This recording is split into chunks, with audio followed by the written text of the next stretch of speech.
पुत्र कार्तिकेय, इस असुर के उदर को फाड़कर अपने पिता के सखा श्री कृष्ण को मुक्त कराओ पुत्र।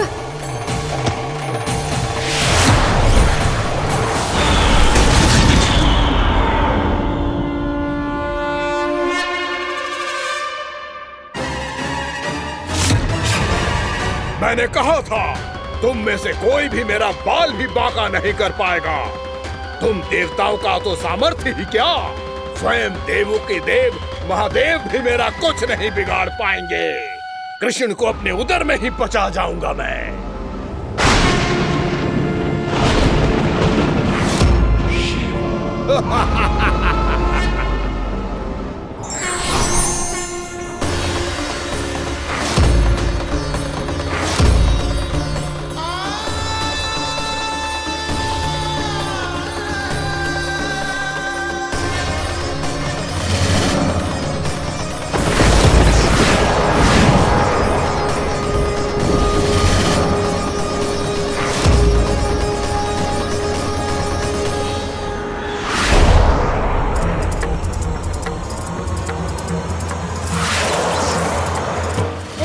शिव शंकर का त्रिशूल है। एक ही बार में इस असुर का प्राण ले लेगा ये। हाँ, महादेव का त्रिशूल।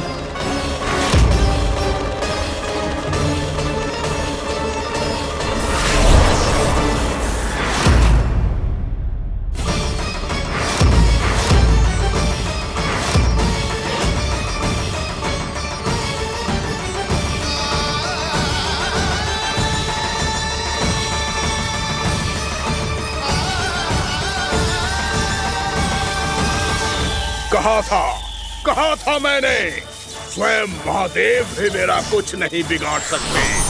अजय हूं मैं, अजय।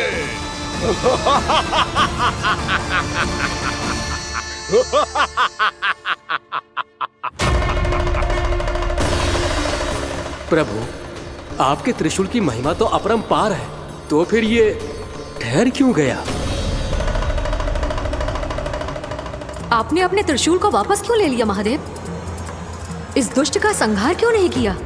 क्योंकि इसकी मृत्यु मेरे हाथों नहीं, मेरे सखा नारायण के अवतार श्री कृष्ण के हाथों ही होगी, और यही विधि का विधान है। पर पिताजी, श्री कृष्ण तो इस असुर के उदर में फंसे हुए हैं, हम उन्हें मुक्त कैसे कराएंगे?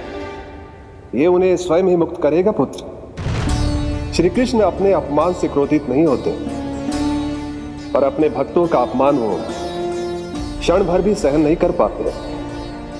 वकासुर यही भूल कर रहा है, हम सबका निरंतर अपमान करके वो उन्हें क्रोध दिला रहा है। वो ये नहीं जानता कि शीघ्र ही उन्हें अपने उदर में रख पाना उसके लिए असंभव हो जाएगा।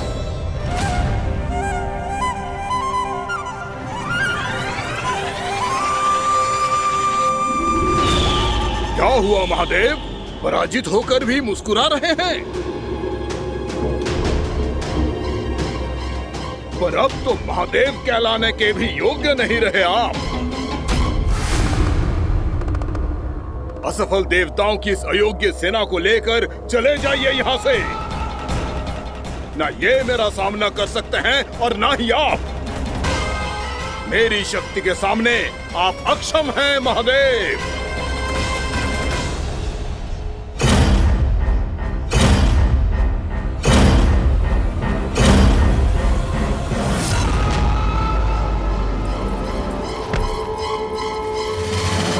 सुधा, जिस दुष्ट ने मेरे लल्ला को निगलो है ना, भीतर से जलेगो, छटपटाएगो, पीड़ा से कराएगो। जिस दुष्ट ने मेरे लल्ला को निगलो है ना, भीतर से जलेगो, छटपटाएगो, पीड़ा से कराएगो। ये क्या हो रहा है मुझे?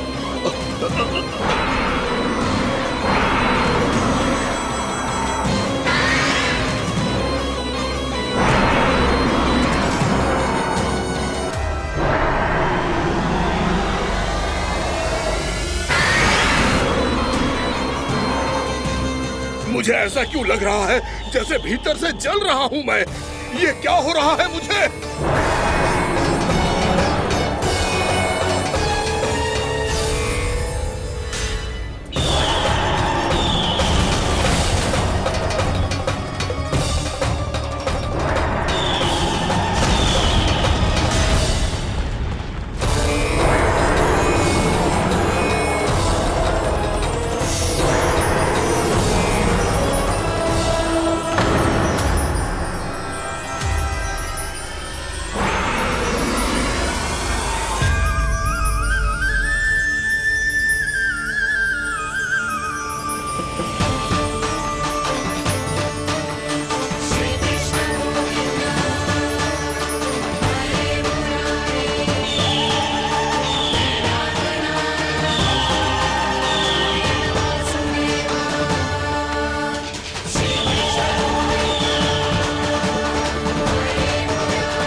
हे प्रभु, मैंने ऐसे कौन से कुकर्म किए थे कि मुझे ऐसी मृत्यु प्राप्त हुई?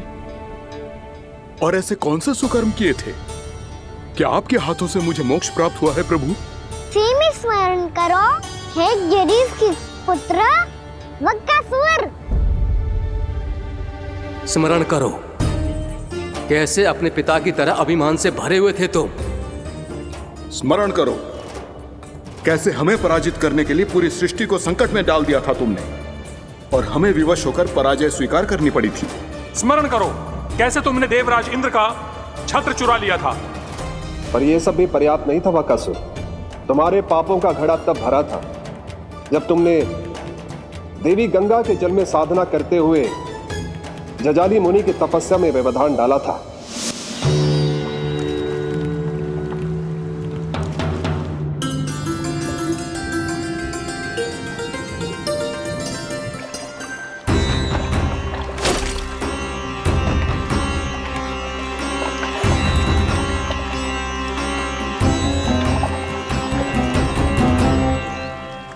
रुक क्यों गए चालक? नौका को आगे की ओर ले चलो।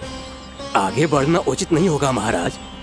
यहाँ से कुछ ही दूरी पर जालजली मुनि तपस्या कर रहे हैं। तो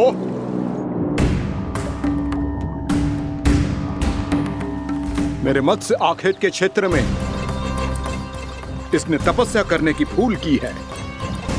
मेरे ही राज्य में मेरा कोई क्षेत्र मेरे लिए वर्जित हो, यह मुझे स्वीकार नहीं है। आपने पर्याप्त मत्स्य आखेट कर लिया है महाराज। यदि तुम इन मछलियों का आहार नहीं बनना चाहते हो, चुपचाप मेरी आज्ञा मानो। क्षमा, क्षमा महाराज।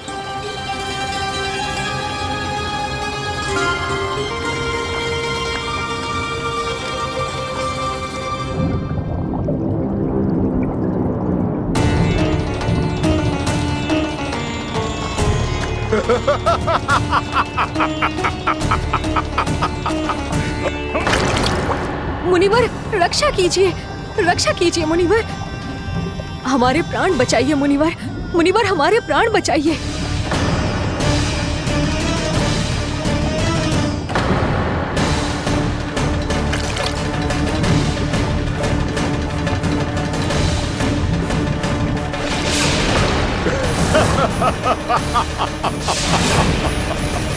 ठहर जाओ असुरराज, इन मछलियों को हानि ना पहुंचाओ। क्यों मुनि? अब मछलियां पकड़ने के लिए मुझे तुमसे आज्ञा लेनी पड़ेगी। तुमने तपस्या करने से पहले किससे आज्ञा ली थी?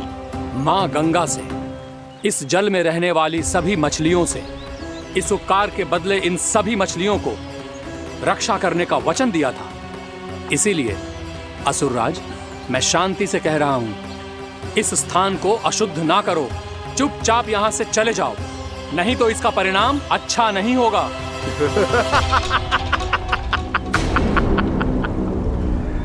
तुम जिन देवताओं की तपस्या कर रहे हो ना मुनि, उन्होंने भी मेरा कुछ नहीं बिगाड़ पाया था, और तुम मुझे धमकी देने का दुस्साहस कर रहे हो।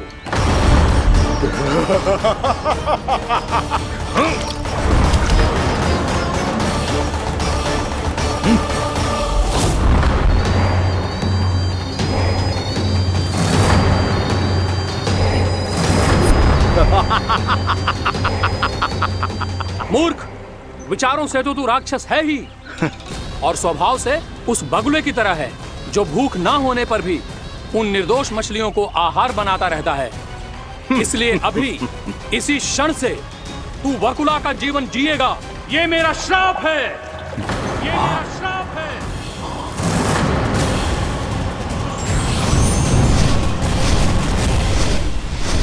श्राप पाने के बाद तुम्हें आभास हुआ कि तुमने कितना बड़ा अपराध किया था, और तब तुम जजाली मुनि से क्षमा याचना करने लगे।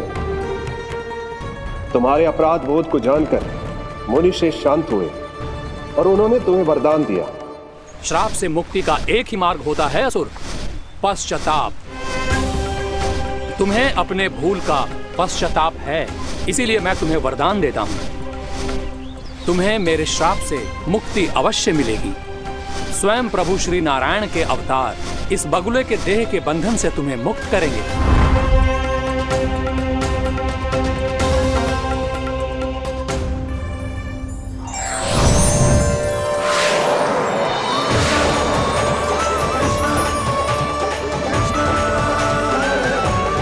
प्रणाम स्वीकार करें प्रभु।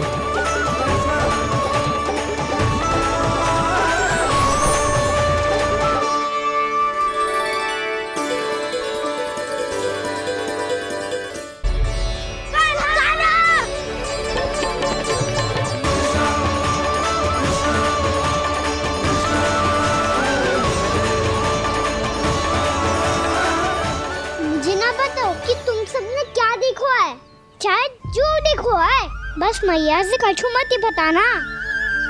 कान्हा!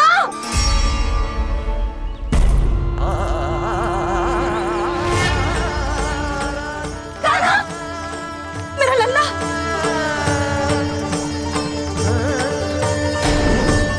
भानु बता रहा था तुझे कोई असुर पंछी निकल गया था। हाँ?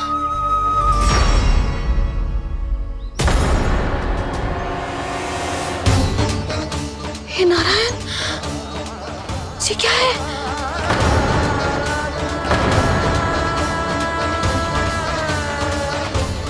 ये सब कैसे हुआ लल्ला? हाँ? कोई बताएगा मुझे ये क्या है?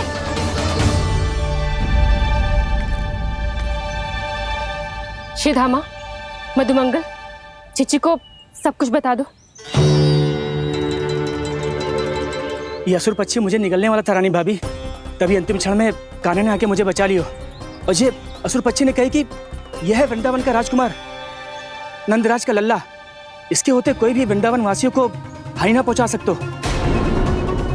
रानी भाभी, कान्हा ने अपने प्राणों की चिंता ना करी और इस क्रूर राक्षस से भिड़ गयो और इस राक्षस पक्षी ने इसे निगल लियो। इतना पर्याप्त है भोला काका, सब कुछ बताने की आवश्यकता नहीं है। ये सब देख के सारी बालक मंडली इतनी व्याकुल हो गई कि सबने अपने प्राण अर्पित कर दिए और इस असुर पक्षी से कहे कि हमें खा लो और हमारे सखा को छोड़ दो। इन बालकों का पराक्रम देख के सभी देवतागण यहाँ आ गए और उनके हृदय भी पिघल गए और उन्होंने इस राक्षस पक्षी से युद्ध करके इसे मार गिराया। देवताओं के राजा इंद्र के वज्र का प्रहार तो मैंने अपनी आंखों से देखा है ताई जी। और फिर उसके बाद अग्निदेव ने अग्निवस्त्र का प्रहार किया। जय न काकी, वरुण देव, कार्तिकेय, यमदेव सबने मिलके युद्ध किया इस राक्षस से। कहा था अभी मत बोलना। अरे सब मिलके फंसा दोगे मुझे। भद्रकाली, हमारे शिव शंकर भी आए थे छोटी माँ। जाओ आप भी। बाबा साईता, मुझे लगता है कि ये कान्हा भी इन्हीं देवताओं में से एक है। संभव तो है चीची, स्मरण है पूतना और तृणावर्त के आक्रमण के समय भी ऐसा ही हुआ था। सभी राक्षस मारे गए थे पर अपने कान्हा को एक खरोच तक न आई थी। हाँ जीजी, मुझे लगता था कि श्री नारायण की विशेष कृपा है हमारे कान्हा पे, पर अब तो देख के लग रहा है कि हमारा कान्हा ही स्वयं श्री नारायण है। या फिर उनका अवतार है ये। अरे बस करो तुम सब, ऐसा कछु ना है। अरे जितनी बात सुनी है उससे तो यही लग रहा है कि कान्हा देवताओं और असुरों की युद्ध के बीच में फंस गया था। उसका इस सब से कोई लेना देना ना है। तो फिर इसके तन पे एक भी खरोच क्यों ना आया नंदराज? हाँ,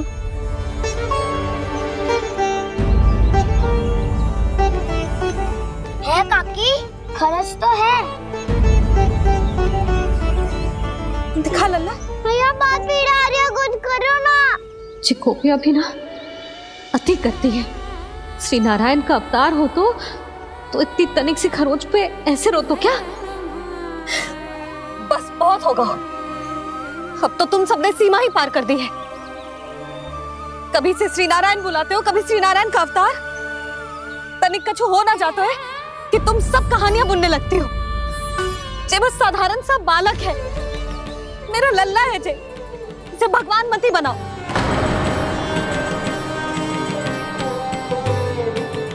और तू, क्या आवश्यकता थी तुझे यहाँ आने की?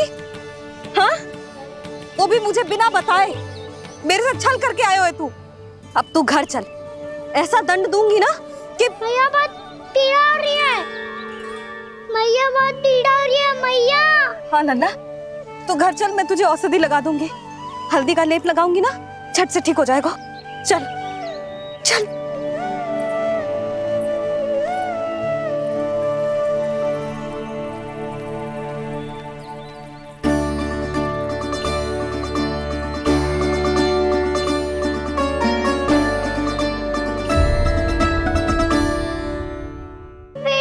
मैया। हाँ नन्ना, तू घर चल, मैं तुझे औषधि लगा दूंगी। हल्दी का लेप लगाऊंगी ना, झट से ठीक हो जाएगा। चल चल।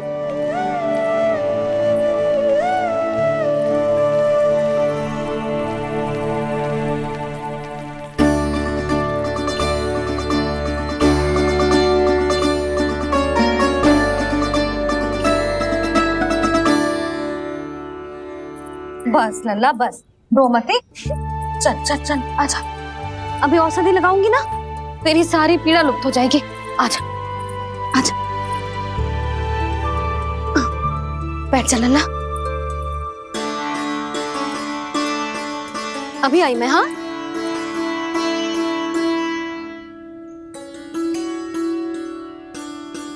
मैया। अरे तू अभी तक रो रो है? क्या कह रही थी सारी गोपियां? बता। के मेरा लल्ला श्री नारायण का अवतार है, दिव्य है, भगवान है। और जो भगवान इतनी छोटी सी चोट पे रोते हैं क्या? इतनी तो लगी भी ना है तुझे, जितना तो तू आ ऊ कर रो है।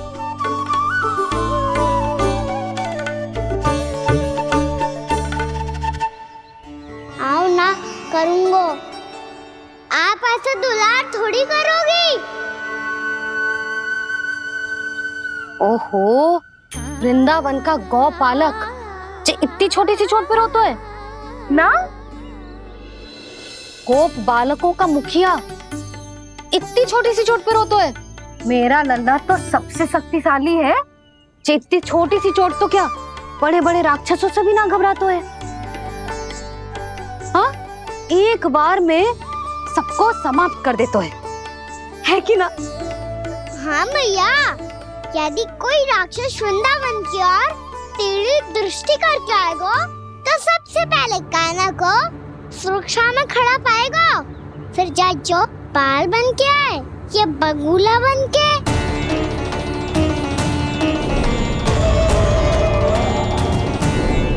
ना लल्ला, सोचो भी मती। वृंदावन की सुरक्षा करना तेरा दायित्व ना है। तुझे और कोई संकट का सामना करने की आवश्यकता ना है। अभी तो मेरी पीड़िता का हरण कर रही थी, अचानक से क्या हो गया मैया को? कोई आवश्यकता ना है तुझे ऐसे संकटों का सामना करने की। आने दे आज तेरे बाबा को, सीधा सीधा बोल दूंगी। बहुत हो गए उनके तर्क वितर्क। मेरा फूल सा लल्ला वन में अकेले गौचारण के लिए ना जाए को। आज बगुले ने निकल लियो, कल कछु और हो जाए तो? नारायण ना करे, कहीं कछु ऊंच नीच तुझे कछु हो जाए तो? मैं तो जीते जी मर जाऊंगी।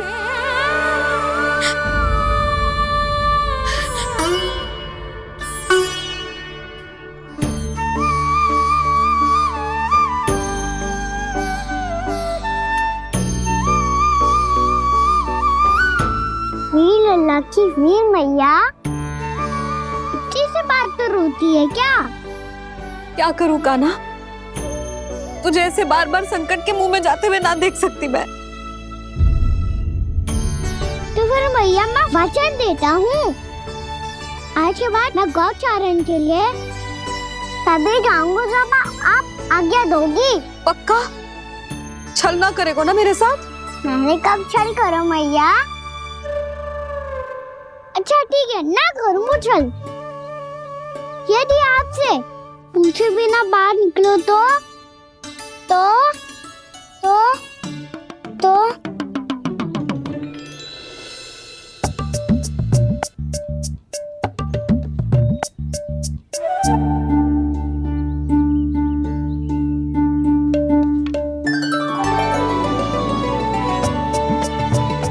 ये रही आपकी छड़ी और ये रही मेरी पीठ। ठीक, बिना तापर तोड़। ठीक है, जब तूने अपना दंड निर्धारित कर ही लियो है तो सोच ले, अब अगर तूने मेरी बात ना मानी तो तोड़ तोड़ छड़ी पड़ेगी, समझ आई?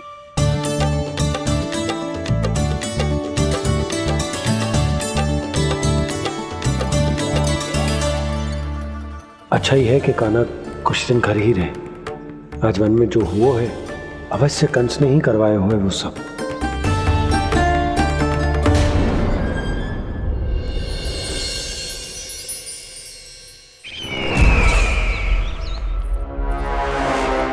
आपका ये धनुष तो सबसे अधिक शक्तिशाली था महाराज, ये कैसे टूट गया?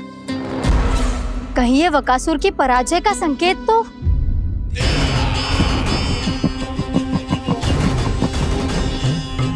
प्राप्ति, लगता है तुम्हें शुभ समाचार मिला नहीं। उस बकासुर ने उस विष्णु अवतार को जीवित ही निगल लिया है। अरे अब तक तो उस नन्हे से बालक को पचा भी चुका होगा वो। उसके तन में रक्त बनकर वो विष्णु अवतार और उसकी शक्तियां दौड़ रही होंगी। क्षमा कीजिए महाराज। क्षमा कीजिए, इस अशुभ से मुख से शुभ समाचार आने दो। माथे के बल को ढीला करो, चेहरे पर मुस्कान लाओ और कहो, महाराज, वृंदावन में मातम फैल चुका है। मैं ऐसा ही करता महाराज, यदि सूचना सत्य होती तो।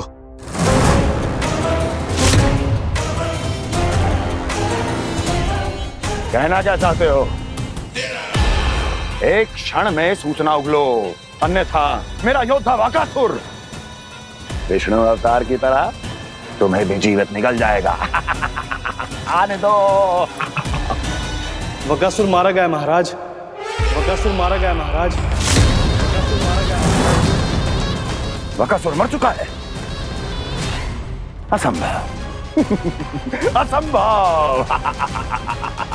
बकासुर ने उस बालक को निगल तो लिया था, पर उसकी सुरक्षा करने के लिए सभी देवता वहां प्रकट हो गए, पर फिर भी कोई बकासुर का सामना नहीं कर पाया।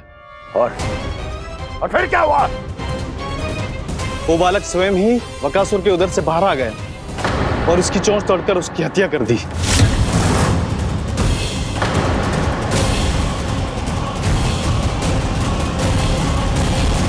वन में बकासुर की चोंच टूट गई और यहाँ आपका ये धनुष।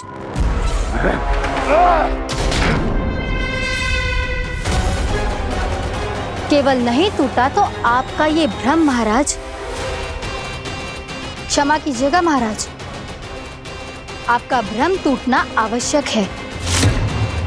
आवश्यक है आपको यह आभास होना कि उस विष्णु अवतार को पराजित करने के लिए आपके साधारण योद्धाओं में वो सामर्थ्य नहीं है। अच्छा सर, उतना तृणावर्त, बकासुर, ये सब साधारण नहीं थे प्राप्ति, साधारण नहीं थे।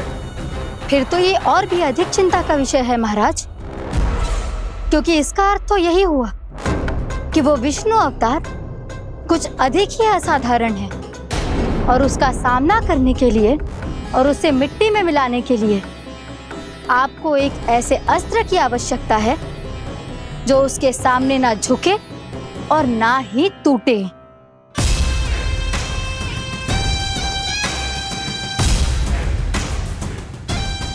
तो फिर मैं ऐसा ही अस्त्र ढूंढूंगा, चाहे आकाश पाताल एक क्यों ना करना पड़े मुझे, 10 दिशाएं 14 भुवन क्यों ना नापने पड़े मुझे, मैं उस अस्त्र को अवश्य ढूंढ निकालूंगा जो उस विष्णु अवतार के प्राणों की डोरी इस धनुष की तरह तोड़ सके।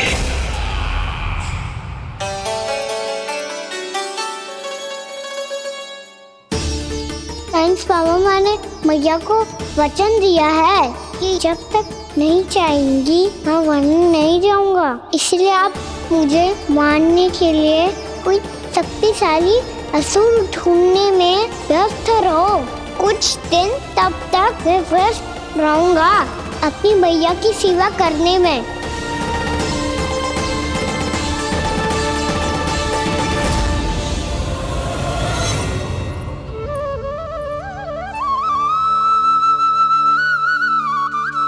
लो मैया, तुलसी जी को चढ़ाने के लिए जल।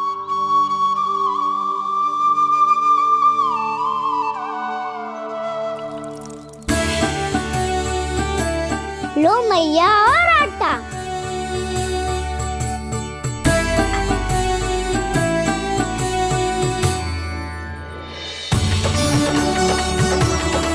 लो मैया, बेलन।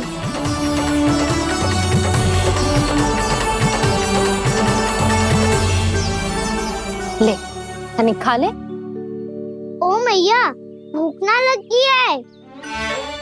बिना भूख के खाने से क्या लाभ? और तेरा जब पेट तो कह रहा है कि उसे भोजन चाहिए, और लाभ कैसे ना है लल्ला? भोजन का लाभ है ना, तन को पोषण मिलेगो, स्वास्थ्य बनेगो, जे तेरी भुजाओं में शक्ति आ जाएगी ताऊ के जैसी, ताऊ से भी अधिक। तेरे जे केस भी लंबे हो जाएंगे। सच्ची मैया? सच्ची। माप के देख लियो नित्य दिन। तनी खा।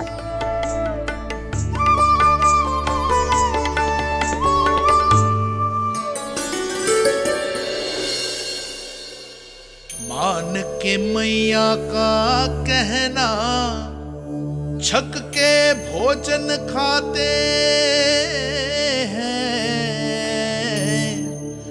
नित्य मापते भुजा केश, पर ज्यो का त्यों ही पाते हैं।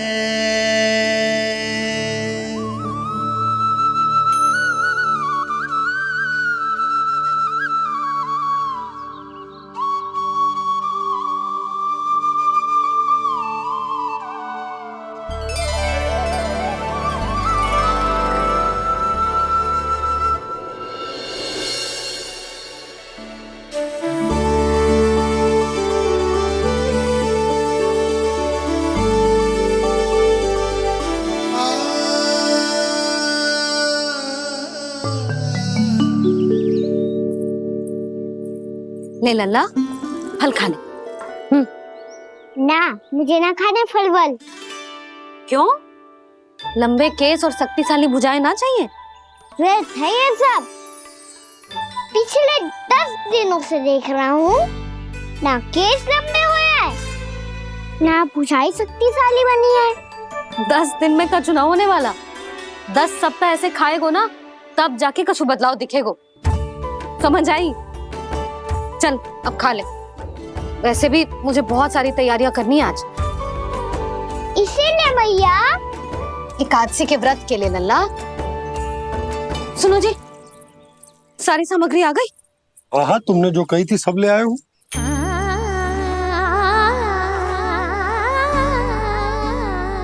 इसमें नारियल तो है ही ना, उसके बिना मैं एकादशी की पूजा कैसे करूंगी?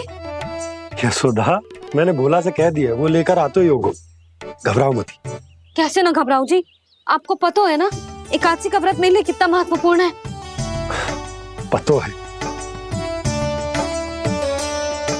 अरे इसमें तो दिए भी ना है। दिए ना है?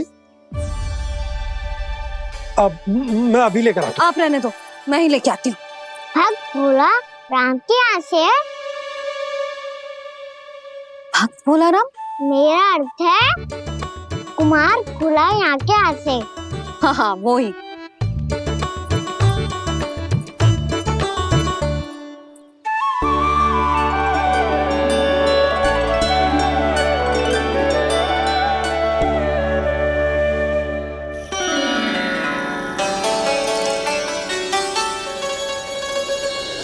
श्री हरि, श्री हरि, मेरे श्री हरि।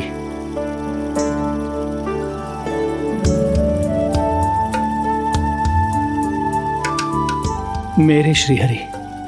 भोला राम, मेरी मटकी तैयार है। मेरे श्री हरि, मेरे श्री हरि।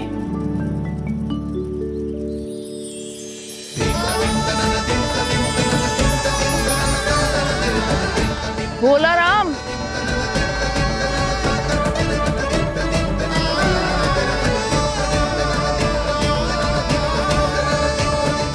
भोला काका, ओ भोला काका।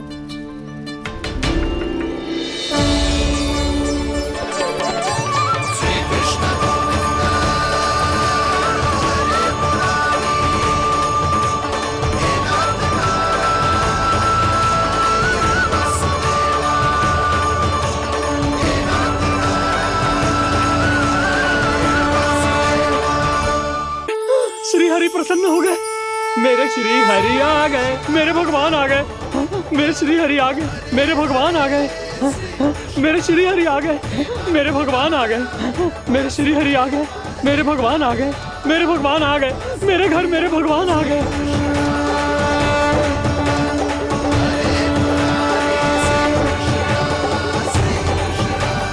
मेरे घर आ गए, मेरे श्री हरि आ गए। हाँ, मेरे श्री हरि आ गए।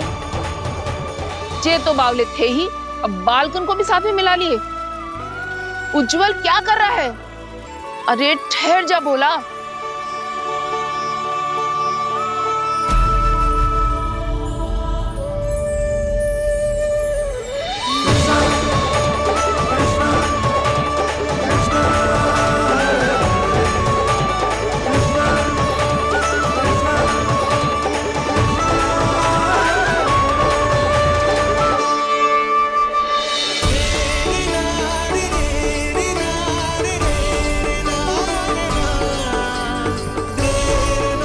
प्रेम से बुलाओ, आएंगे हरि भी।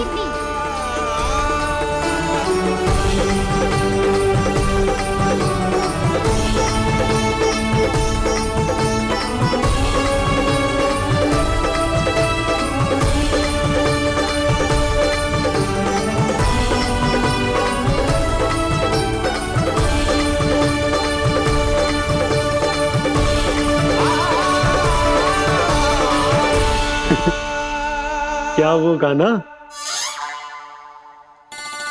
किसकी धुन में झूम रहा तू? निर्मल निशा भक्ति की धुन में।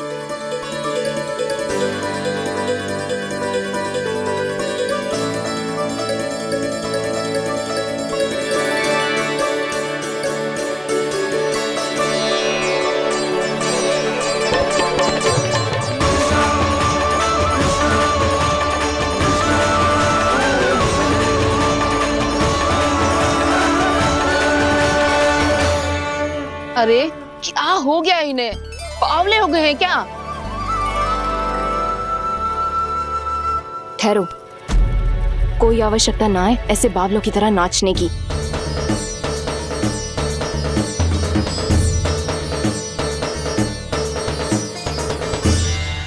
बावले ना है मौसी, भक्ति में रम गए। बस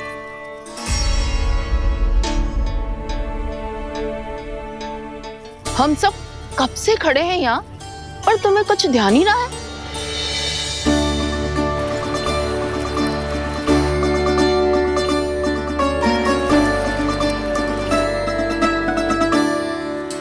नाच गाने में ऐसे मगन हुए कि हमें देखा भी ना।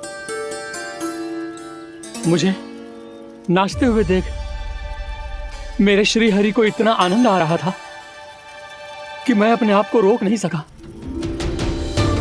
और वैसे भी मेरे जन्म का एकमात्र उद्देश्य है श्री हरि की सेवा करना, श्री हरि को प्रसन्न करना। तुम बावले हो भोलाराम, या हमें बावला बना रहे हो? श्री हरि और तुम्हें देख रहे हैं? हाँ, अभी वो यहीं थे, देख रहे थे। भोला काका, आपने भी ना अति कर दी अब। हमें भी बताओ तो नहीं, कहाँ थे श्री हरि?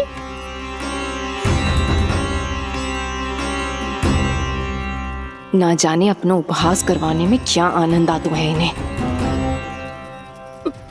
देखो, अब तुम सच मानो या झूठ, लेकिन हमरे श्री हरि यहीं थे, इसी चाक पर अभी। हाँ, लो सुन लो इस मूर्ख की बात। श्री हरि को और कोई स्थान ना मिलो जो इसके मिट्टी के चाक पे आकर बैठेंगे।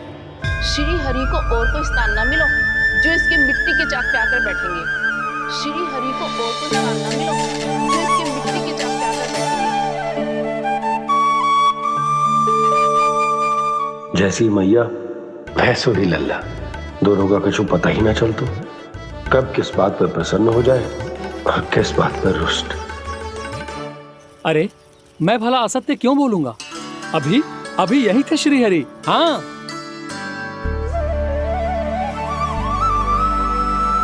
हाँ, जैसे श्री हरि को तो कोई कार्य है ही ना, वो तो आतुर होके बैठे रहते हैं कब तुम हरि हरि बुलाओ और वो दौड़े चले आए। भगवान तो भक्तों के पास आने के लिए सदैव आतुर रहते हैं, बल्कि सत्य तो यह है कि भक्तों के मन में ही निवास करते हैं भगवान।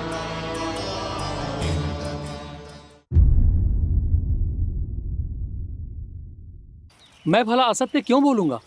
अभी अभी यही थे श्री हरि। हाँ,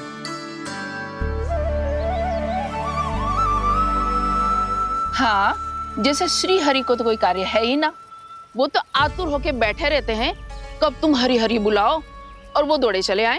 भगवान तो भक्तों के पास आने के लिए सदैव आतुर रहते हैं, बल्कि सत्य तो यह है कि भक्तों के मन में ही निवास करते हैं भगवान। भगवान तो भक्त के पास आने के लिए सदैव ही आतुर रहते हैं शंकरी मौसी। बल्कि सच्ची बात तो ये है कि भगवान हमारे मन में ही निवास करते हैं। कम से कम तू तो इसे बढ़ावा मत दे जशोदा। जब देखो जब हरि नाम की रट लगाए रहते है। हरि बोलते बोलते ऐसो बावलो होता है कि सारा कार्य भूल जाता है। 2 दिन से अपनी मटकी के लिए चक्कर काट रही हूँ। अभी तो एक चक्कर और लगाना होगा आपको। आपकी मटकी तैयार हो गई है, अभी लाता हूँ।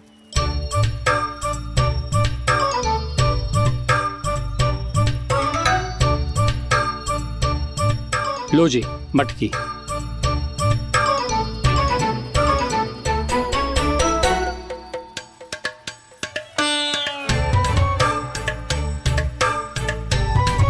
इस कच्चे मटके का क्या करूं मैं?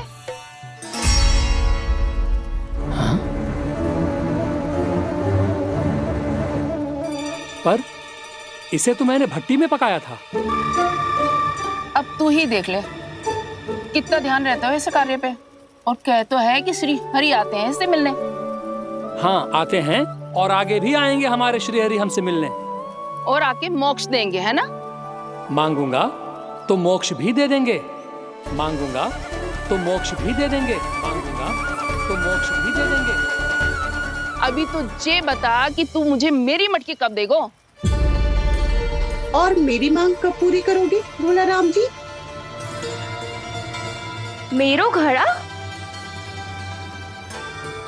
मेरे दिए तो तैयार है ना, कल एकादशी की पूजा और व्रत के लिए।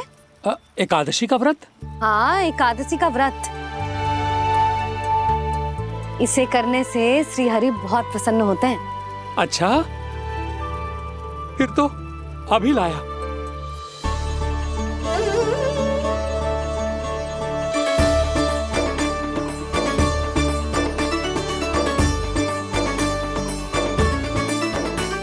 लो जी आपके दिए।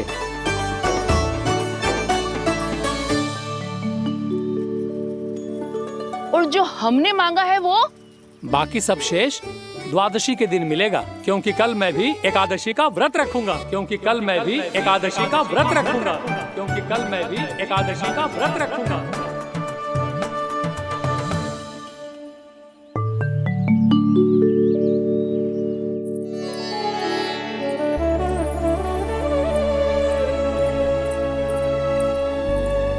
जानकी, फूलों का प्रबंध हुआ कि ना? हाँ भाभी, जे रहे। सदैव विलंब कराती है। पर भाभी इस बार तो फूल समय से ही लाई थी। क्या हुआ जशोदा, अभी तो पूजा की तैयारी ना हुई? देखो ना मौसी, ये जानकी ना कुछ छूट ही जाता है इसके कारण। एकादशी की पूजा और व्रत आते ही जसोदा भाभी इतनी वग्र हो जाती है।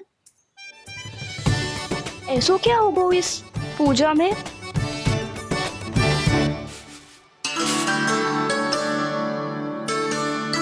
ये थाली में रोली चंदन रखने से, दिया जलाने से के होगो? आपको पता भी है एकादशी का व्रत क्यों रखते हैं? क्या महत्व है इसका? लो, जे तो मैं जसोमती रानी से पूछना भूल ही गया।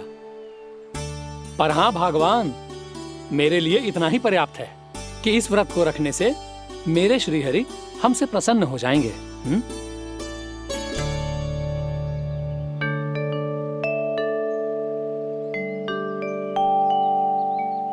नारायण ही जाने ऐसे कैसे पूजा करते हैं जे श्री हरि की एक मूर्ति तक ना है इनके पास।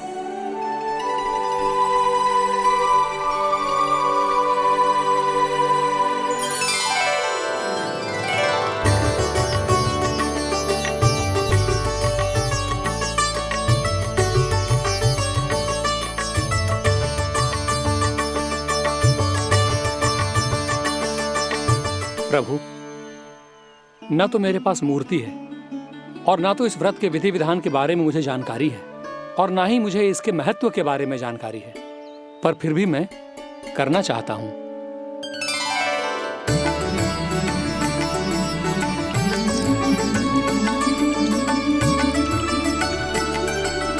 इसीलिए मैं दृढ़ संकल्प लेता हूं,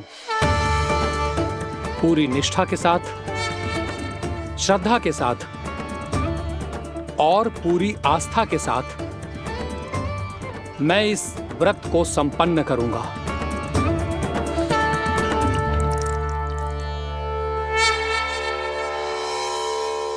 हम संकल्प लेते हैं कि एकादशी के व्रत को पूरी निष्ठा के साथ संपन्न करेंगे।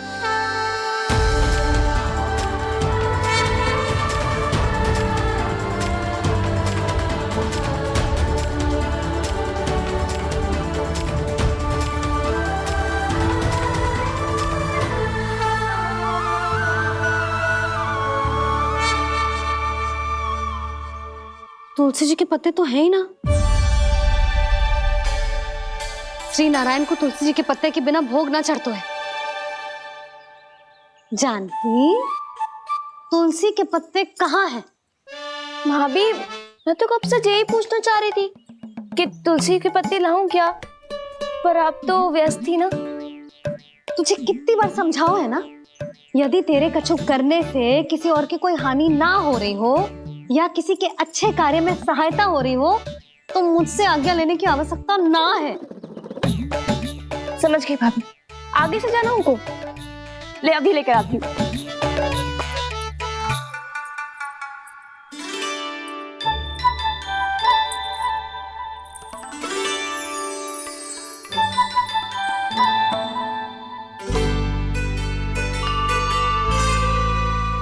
ताऊ, आपने पहले ये व्रत करो है? आपको इसका महत्व पता है? भाभी चल। जानकी, तुमने ये व्रत करो है? फिर तुमको इसका महत्व पता है? सुमति जी, आपको पता है इसका महत्व? कान्हा, क्यों तंग कर रहे हो सबको? मैया, सबने करो ये व्रत, मुझे भी करना है।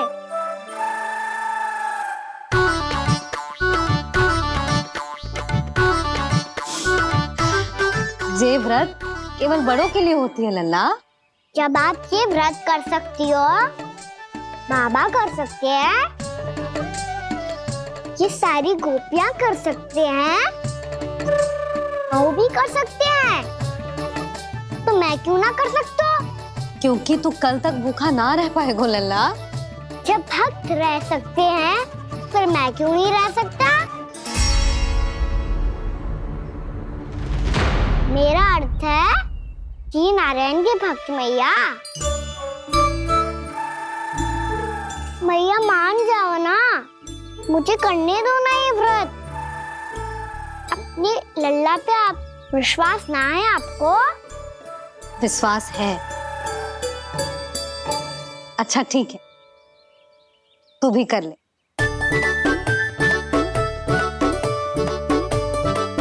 पर मैया व्रत की कथा तो सुनाओ, मैं तो अबध हूँ ना, मुझे कैसा पता चलेगा कि ये व्रत करते क्यों हैं?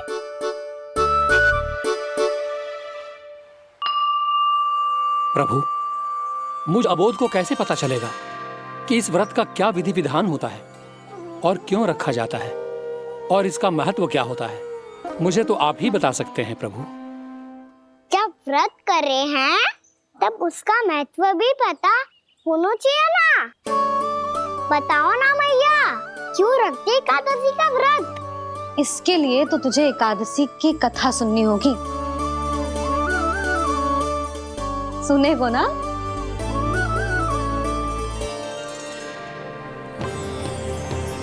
वसुदेव सुतं देवं कंस चाणूरमर्दनम् श्रीहरि, यशोदा परमानंदम् कृष्णं वन्दे जगद्गुरुम्। वाह प्रभु, अपने भक्तों को एकादशी व्रत का महत्व समझाने का अच्छा उपाय खोज निकाला है आपने।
अब सब जन एकादशी के व्रत की कथा ध्यान से सुनना, तभी जे व्रत पूरा माना जाएगा।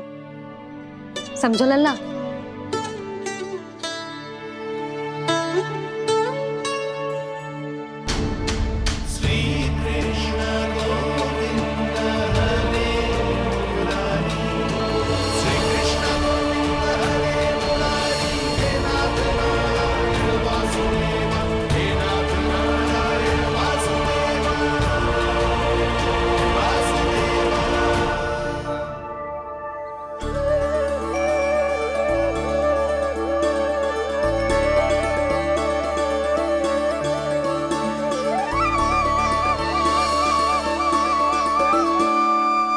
सतयुग में चंद्रावती नाम के नगर में मूरा नाम का एक असुर राज्य करता था। ओम ब्रह्मदेवाय नमः। ओम ब्रह्मदेवाय नमः। ओम ब्रह्मदेवाय नमः। ओम ब्रह्मदेवाय नमः।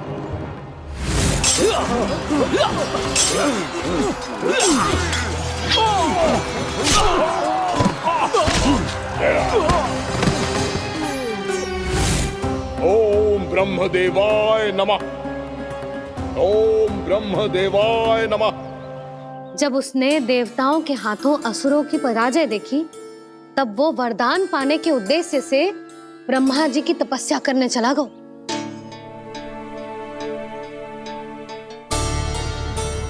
शीघ्र ही मूरा की तपस्या सफल हो गई और ब्रह्मदेव जी उससे प्रसन्न हो गए। ओम ब्रह्मदेवाय नमः। ओम ब्रह्मदेवाय नमः। ओम ब्रह्मदेवाय नमः। ओम ब्रह्मदेवाय नमः। ओम ब्रह्मदेवाय नमः। ओम ब्रह्मदेवाय नमः। ओम ब्रह्मदेवाय नमः। ओम ब्रह्मदेवाय नमः। मूरा, प्रणाम ब्रह्मदेव। तुम्हारी तपस्या सफल हुई। बोलो, तुम्हें क्या वर चाहिए? सृष्टि के रचयिता ब्रह्मदेव, कृपया मुझे ऐसा वरदान दीजिए जिसकी सहायता से मैं त्रिलोकी विजयी बन जाऊं और कोई देवता मुझे पराजित ना कर सके। यहां तक कि देवताओं के रक्षक, सृष्टि के संचालक भगवान श्री विष्णु के लिए भी मैं अपराजय रहूं। तथास्तु, तथास्तु, तथास्तु। प्रणाम ब्रह्मदेव।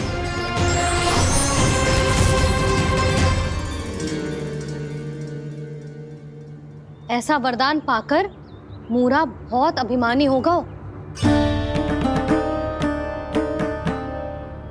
यक्षों, किन्नरों, यहाँ तक कि देवताओं को भी युद्ध के लिए ललकारने लगो, पर किसी ने भी उसकी ललकार को स्वीकार ना करो, क्योंकि सभी उसकी शक्ति से बहुत भयभीत थे और उसके सामने युद्ध किए बिना ही अपनी पराजय स्वीकार करने लगे और फिर दंभ में आके उसने स्वर्ग लोक पर भी आक्रमण कर दिया और देवराज इंद्र तक को चुनौती दे डाली।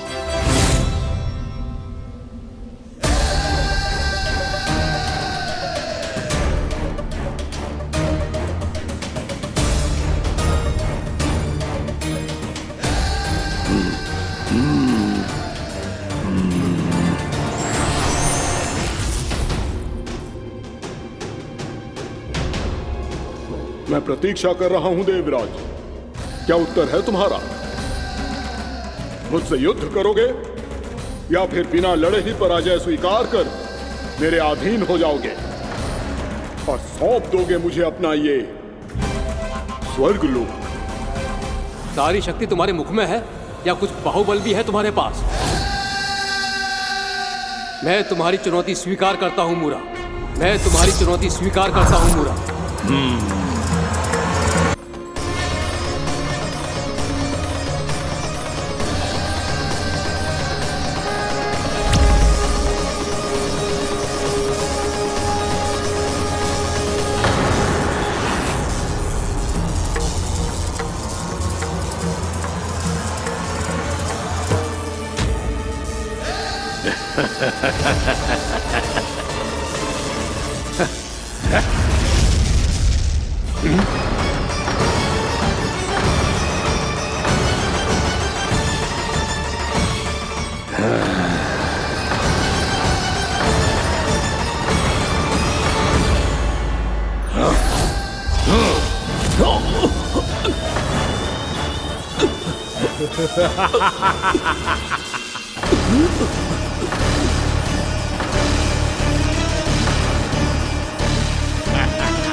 खैरिए देवगण, असुर राज मूरा को ब्रह्मदेव का आशीर्वाद प्राप्त है।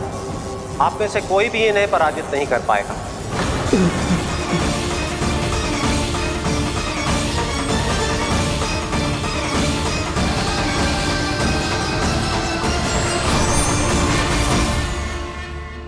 एक अवसर और देता हूं देवराज, युद्ध या अधीनता, क्या उत्तर है तुम्हारा देवराज?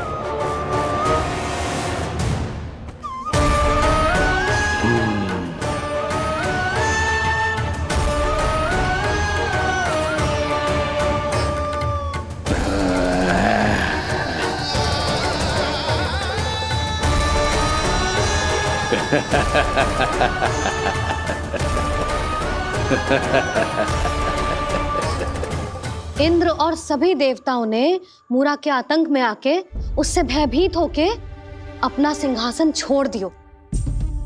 अब मूरा स्वर्ग का अधिपति बन गयो और शीघ्र ही उसने अन्य सभी असुरों को स्वर्ग में निवास करने के लिए आमंत्रित कर दिया। और इस प्रकार से वो धीरे धीरे तीनों लोकों का सम्राट बन गया। उसे किसी ने रोका नहीं मैया? ना लल्ला, इतना साहस किसी में था ही ना। और फिर ये निश्चित करने के लिए कि भविष्य में किसी और असुर की मृत्यु ना हो, वो यमराज पे भी विजय प्राप्त करने के लिए यमलोक की ओर प्रस्थान कर दियो। वो तो अपने आप को और सभी असुरों को अमर बनाना चाहता था। पर देवता और यमराज भी उसकी ये योजना समझ गए थे। इसीलिए उसके आने से पहले ही सारे देवताओं ने श्री नारायण से सहायता के लिए गुहार लगाई। अब केवल आप ही कुछ कर सकते हैं प्रभु। अभी तो मूरा केवल त्रिलोक का स्वामी है, और यदि उसने यमलोक भी जीत लिया तो वो जीवन को ही नियंत्रित नहीं करेगा प्रभु, वो मृत्यु का भी स्वामी हो जाएगा। ऐसे में पहले सृष्टि का संतुलन तो नष्ट होगा प्रभु, और फिर स्वयं सृष्टि ही नष्ट हो जाएगी। ऐसा नहीं होगा यमदेव, नियति ऐसा होने ही नहीं देगी। विधि रचेगी खेल और मैं बनूंगा माध्यम। असुर राज मुरा का सामना मैं करूंगा। बस आप मुझे चुनौती देने के लिए उसे तैयार कर लीजिए, चाहे उसके लिए आपको साम दाम दंड भेद कोई भी उपाय क्यों ना अपनाना पड़े।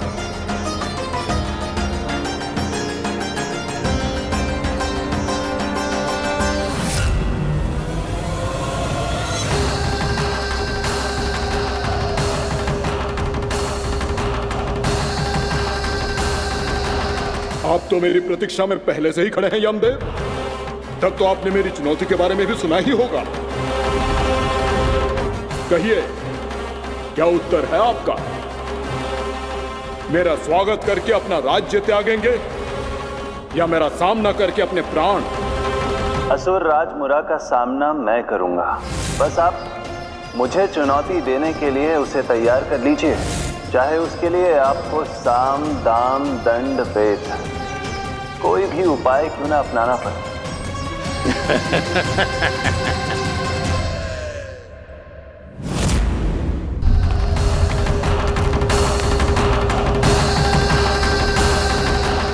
आप तो मेरी प्रतीक्षा में पहले से ही खड़े हैं यमदेव। तब तो आपने मेरी चुनौती के बारे में भी सुना ही होगा। कहिए, क्या उत्तर है आपका? मेरा स्वागत करके अपना राज्य त्यागेंगे या मेरा सामना करके अपने प्राण? हे असुर श्रेष्ठ, मैं आपकी अधीनता स्वीकार करने के लिए तैयार हूं। बस एक विनती है मेरी। शर्त को विनती का नाम देकर बहलाना चाहते हो मुझे यमराज? असुर राज मूरा के सामने शर्त रख पाओ, इतना सामर्थ्य नहीं है तुम में। इसका आभास है मुझे असुरराज, पर मैं आपकी अधीनता स्वीकार करूं इससे पहले आपको स्वामी धर्म का पालन करना होगा। मेरे पुराने स्वामी के क्रोध से मेरी रक्षा करनी होगी आपको। कौन है तुम्हारा पुराना स्वामी? भगवान श्री नारायण। और छोटी माँ, मूरासुर को तो श्री नारायण से भी रक्षा का वरदान प्राप्त था ना? यही तो श्री नारायण की लीला थी बलराम। पर वो राक्षस अपने दम में जे समझ ही ना पाओ कि वो क्या भूल करने जा रहा है, और पहुंच गो भगवान श्री नारायण को चुनौती देने के लिए।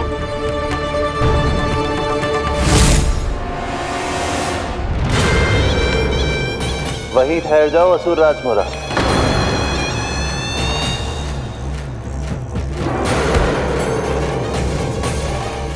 यहाँ क्यों आए? आपको पराजित करने और ये वैकुंठ जीतने, ताकि मैं यमलोक का स्वामी बन सकूं। फिर आओ, युद्ध भूमि में मेरा सामना करो।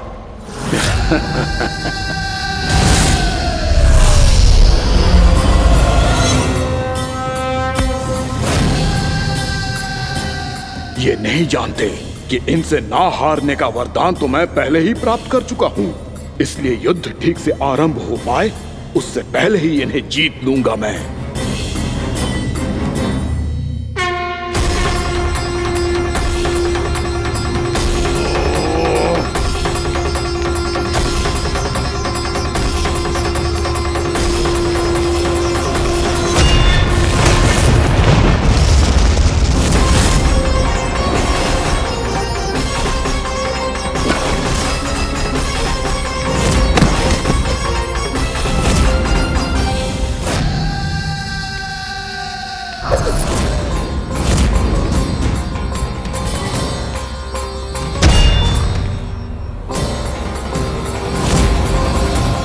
और इस प्रकार ये युद्ध वर्षों वर्षों तक चलता रहो।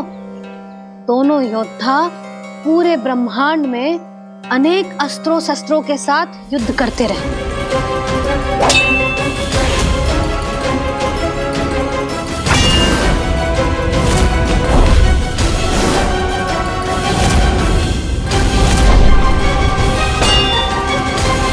फिर क्या हुआ मैया?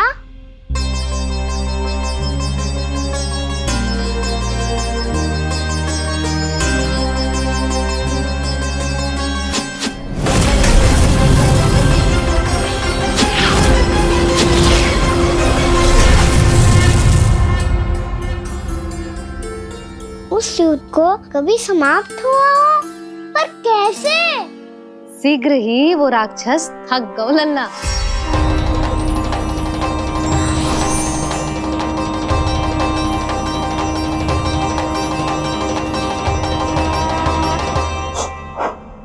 खड़े खड़े देख क्या रहे हैं नारायण? आक्रमण कीजिए, वध कर दीजिए मेरा।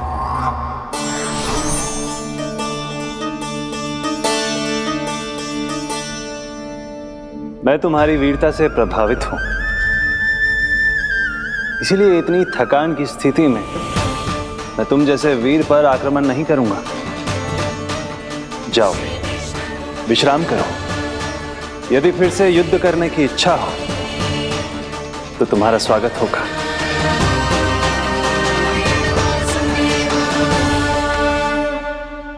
जे कह के श्री नारायण बद्रिका आश्रम चले गए और वहां हिमवत नाम की एक कंदरा में ध्यान लगा के बैठ गए। उधर वो राक्षस विश्राम करने लगो। अनेकों दिन बीत गए और अब वो राक्षस मूरा फिर से स्वस्थ होके बलवान हो गया था। उसने अपनी सारी शक्ति फिर से प्राप्त कर ली थी। श्री नारायण ने उस पर दया करी थी, पर वो फिर से श्री नारायण को छलने को तैयार होगा।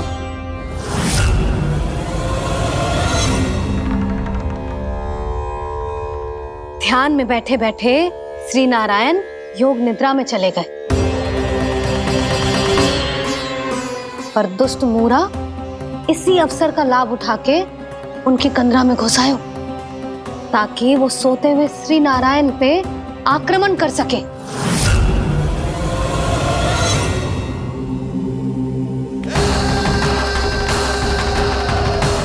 आज इस लंबे युद्ध को जीतकर अपने इस अंतिम शत्रु का भी अंत कर दूंगा मैं।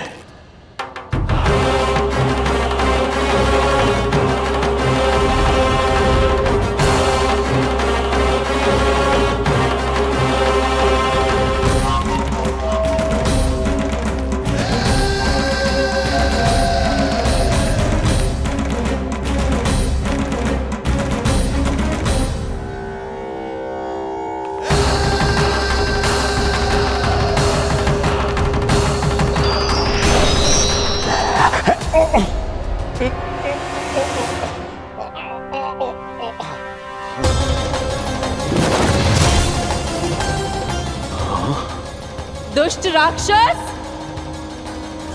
प्रभु ने तुझ पर दया की, तुझे संभलने का अवसर दिया। तू इन्हीं पर ही छल से वार करने चला है।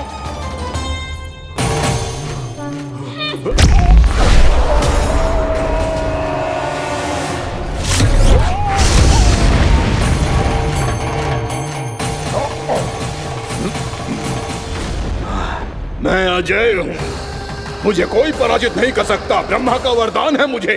तूने नारायण से अपराजय होने का वरदान मांगा था मूर्ख, उनकी शक्ति से नहीं। ध्यान से देख, मैं तेरी मृत्यु हूँ, मृत्यु।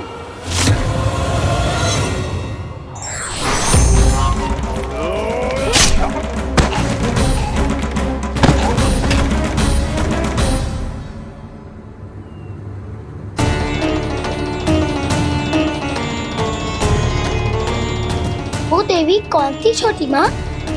और कौन बलराम, वही तो थी देवी एकादशी।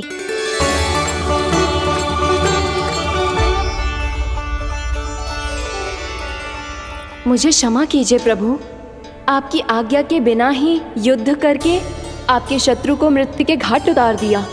क्षमा नहीं, आपकी तो प्रशंसा होनी चाहिए देवी। असुर राज को मारकर आपने सभी देवताओं को मुक्त करवाया है। इस पापी के अहंकार से तीनों लोकों की रक्षा की है आपने। आप एकादशी की तिथि पर मेरी एकादश इंद्रियों से उत्पन्न हुई हैं। इसीलिए मेरे सभी भक्त आपको उत्पन्न एकादशी के नाम से जानेंगे। सभी तिथियों में आपका स्थान सर्वश्रेष्ठ होगा। जिस तरह आपने राक्षस के आक्रमण से मेरी रक्षा की है, उसी प्रकार एकादशी के दिन व्रत करके जो भी भक्त आपकी कथा सुनेगा, मैं स्वयं उसकी रक्षा करूंगा। जो आपकी पूजा करेगा उसे मेरी विशेष कृपा प्राप्त होगी और उसके साथ साथ उसे मिलेगा धन, सिद्धि और मोक्ष।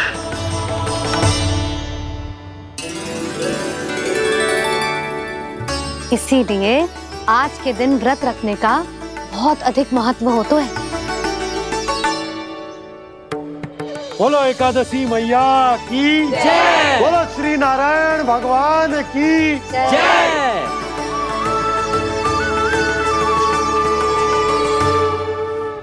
प्रभु की कृपा से एकादशी का महत्व भी पता चल गो और मेरा व्रत भी सफल हो गो। अब भी नहीं भूला राम, एकादशी का व्रत पूरी तरह तभी सफल होता है जब द्वादशी के दिन उसे पूरा किया जाता है।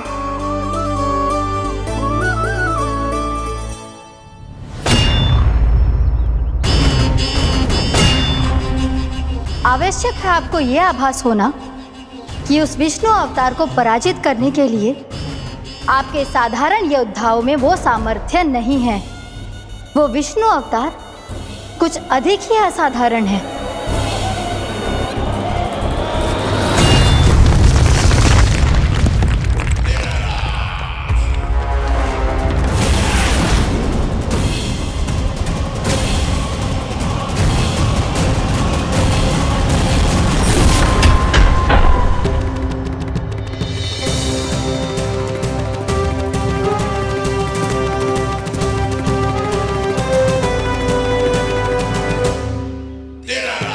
अब मैं दिखाऊंगा उस विष्णु अवतार को असाधारण शत्रु क्या होता है।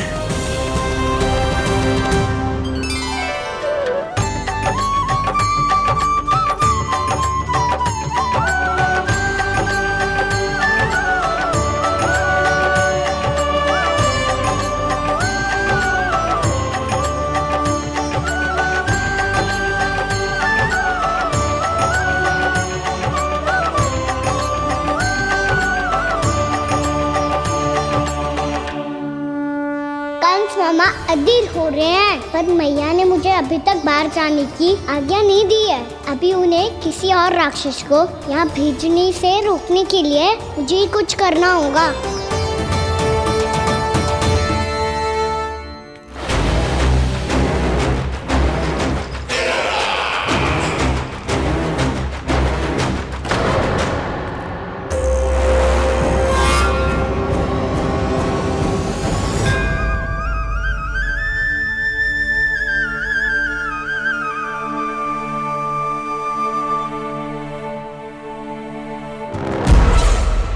कौन हो तुम? बचपन से ही मुझे मारने का सपना देख रहे हैं, फिर मुझे ही नहीं पहचानते।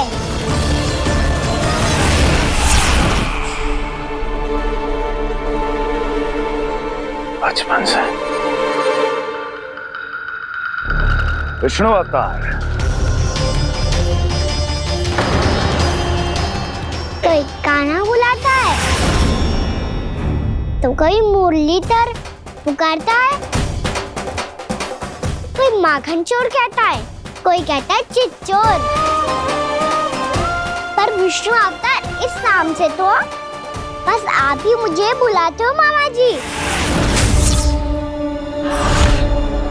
इतना साहस ये तो यहाँ आ गया है।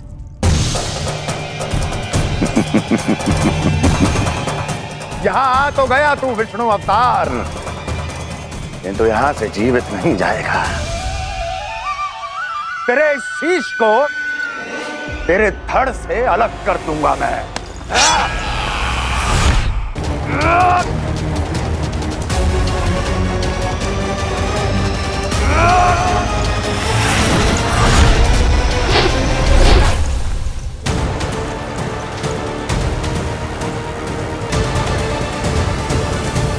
वहाँ कहाँ देख रहे हो मामा जी? मैं तैयार हूँ।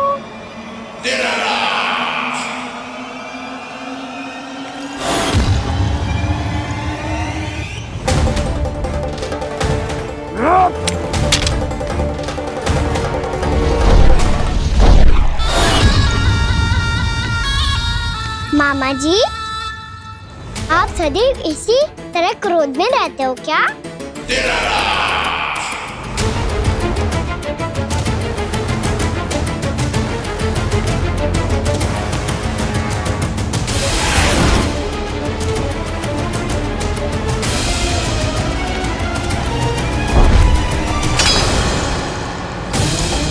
छोड़ छोड़ मेरी तलवार को। छोड़ो तो तब जब पकड़ा हूँ।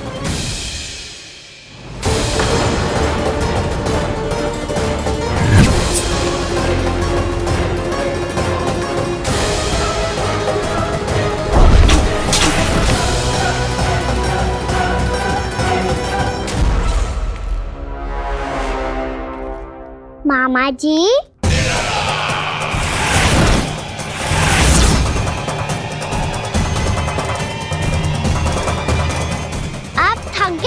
थोड़ा विश्राम कर लो। आपका तो पता नहीं, मैं अवश्य थक गया हूँ।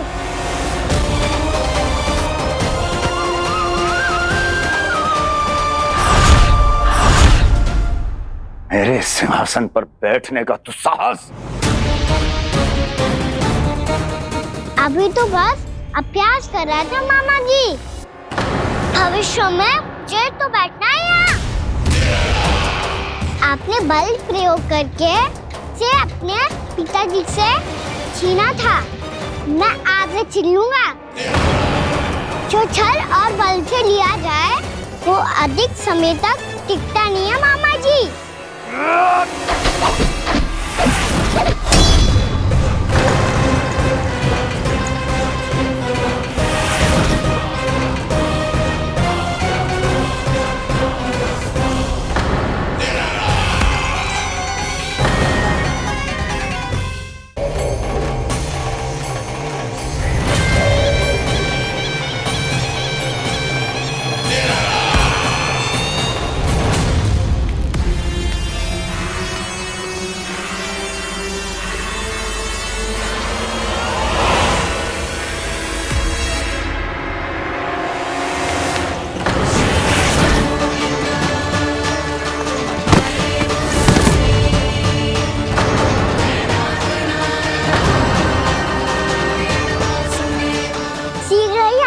सिंहासन छोड़ना होगा।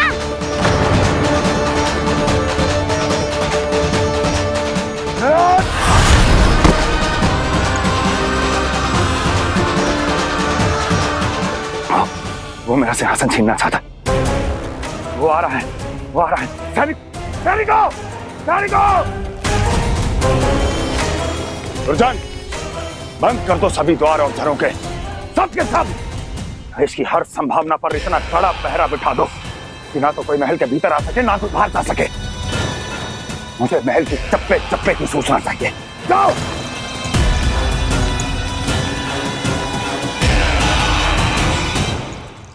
सिंहासन।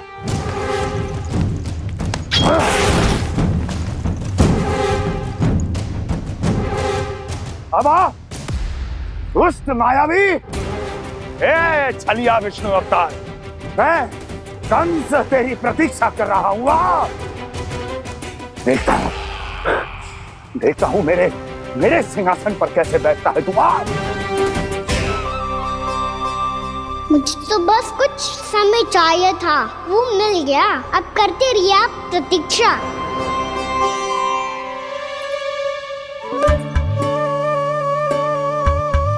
जी अपने आप से बातें क्यों कर रहे हैं जी?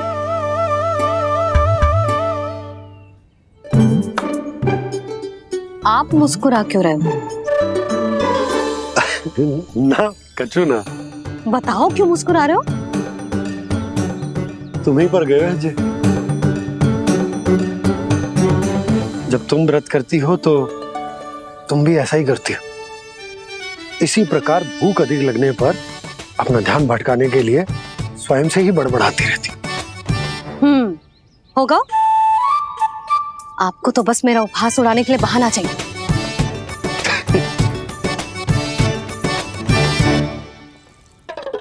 लल्ला भूख लगी है? ना मैया, व्रत करे तो भूख कैसे लगेगी?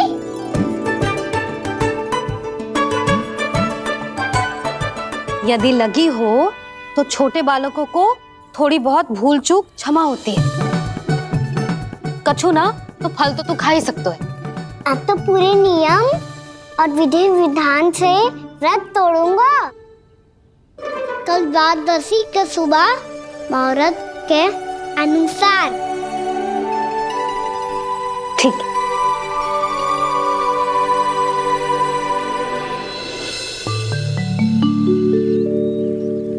लल्ला एकादशी समाप्त हो गई है, द्वादशी लग गई है। अब तू व्रत तोड़ सकते है। भोजन कर ले। ले।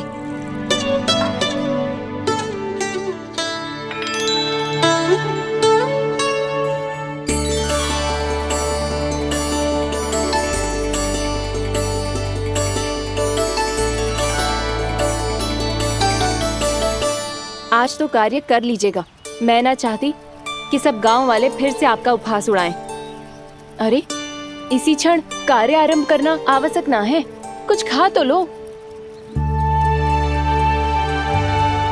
कल भी पूरे दिन व्रत में रहे, अब तो कुछ खा लो। ना अभी बिल्कुल भूख ना है। और हाँ भगवान, तुम्हें चिंता करने की आवश्यकता नहीं है। आज मैं किसी को भी 2 शब्द कहने का अवसर नहीं दूंगा। अरे कुछ खाओगे पियोगे नहीं तो कैसे रहोगे?